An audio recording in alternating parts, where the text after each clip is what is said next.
What is happening? How did we get here? Did we just have this underground current of anti-Semitism in this country for the last 20 years that just has now exploded on college campuses? No, I don't think that's what's happened here.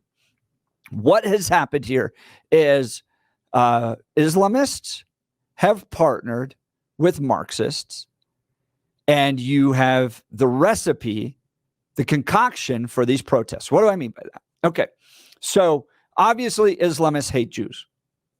I mean, you just go watch any speech in Iran, you're going to get that message, right? It is written into their worldview that Jews need to be not just eliminated from Israel, but wiped off the face of the earth entirely. Okay, so you have that component of radical Islamists that are driving this in portion. But how it connected with college campuses is for the last 20 years, for the last 30 years, for the last 40 years, we have been pushing a Marxist agenda into our children. What do I mean by that? Just read the first page of the Communist Manifesto. Just read the first page of the Communist Manifesto, and you'll go, that is the world we live in right now. That all of history is oppressors versus oppressed. That is in the first page. And that there needs to be essentially a transformation of society. So if your worldview is oppressor versus oppressed, if you buy into that, right, that there is systemic oppression taking place out there, okay, then you start to put people in categories. You go, certain people are oppressed, certain people are oppressors. If you are successful, you are an oppressor. If you are not successful, you are oppressed. If you're a certain race, you are oppressed. If you're a certain race, you could be an oppressor.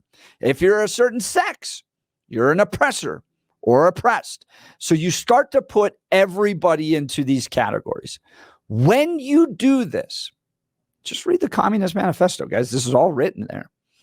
When you do this, you greenlight the oppressed to do whatever they can to take on the oppressors. There's no more individual accountability. There's no universal right or wrong. There's just oppressors and oppressed. So if you are oppressed and you want to steal shoes from Neiman Marcus in order to have money, well, go for it. Why? Because Neiman Marcus or corporations are evil oppressors, and you as the oppressed have the green light, the ability, the right to be able to take from them. In fact, it's good. It's good for rebalancing the order of our country when you take from the oppressor. That's why you see all these videos coming from San Francisco where people just run into stores and just take whatever they want. And that's why DAs don't prosecute them in these areas, because they're rebalancing the oppressor versus oppressed narrative. College campuses have put Israel and Jews into the oppressor category and the Palestinians and Hamas into the oppressed category. That's why even in some ways you saw them celebrating what Hamas did. The raping and pillaging of innocent Jews was rebalancing the oppressor versus oppressed order. So we're going to celebrate that. You had professors at Columbia University celebrating that. That's how you get where we are today. You have to, and the way to get out of it is you have to reject the oppressor versus oppressed narrative and believe that there is universal right and wrong. Even if you're angry, let's say you have a legitimate policy difference with Israel, right? You don't like the way they're treating the Palestinians. Okay. You still can't take over a student campus hall. You can't do it. That is universally wrong to take over a campus hall from and occupy it at a university. Just can't do it. So if you believe in universal right and wrong, that is the Western Judeo-Christian worldview, that you are held to account for universal basic rights and wrongs. The Marxist worldview goes, Israel's the oppressor. Columbia's university administration is the oppressor. Therefore, we as the oppressed must occupy and take back and stand strong against these oppressors. And so we have every right to take back the campus hall. That is their worldview. That is their thinking. Now, 2 years ago, or a year ago, I posted that Colorado was rejecting the Judeo-Christian worldview and embracing a neo-Marxist worldview. And the media just went crazy on me over it. It's true. It's exactly true. It is how we find ourselves in the place where we are today.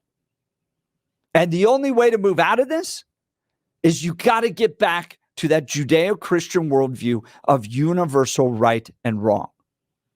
You can still have legitimate disagreements with Israel about that. You can't. I think Israel is one of the greatest countries in this world. I visited Israel. Considering the challenges that Israel has with so many religions and the fact that that is the Holy Land for Jews and Christians and Muslims, and they're able to keep a lot of that in balance. And it's a Western democracy, and it has generally respect for individual rights. It's a great country. But if you have legitimate disagreements with it, that's fine. You can have policy disagreements, but that does not greenlight you to occupy campus halls. It does not greenlight you to shout down the mayor of Denver.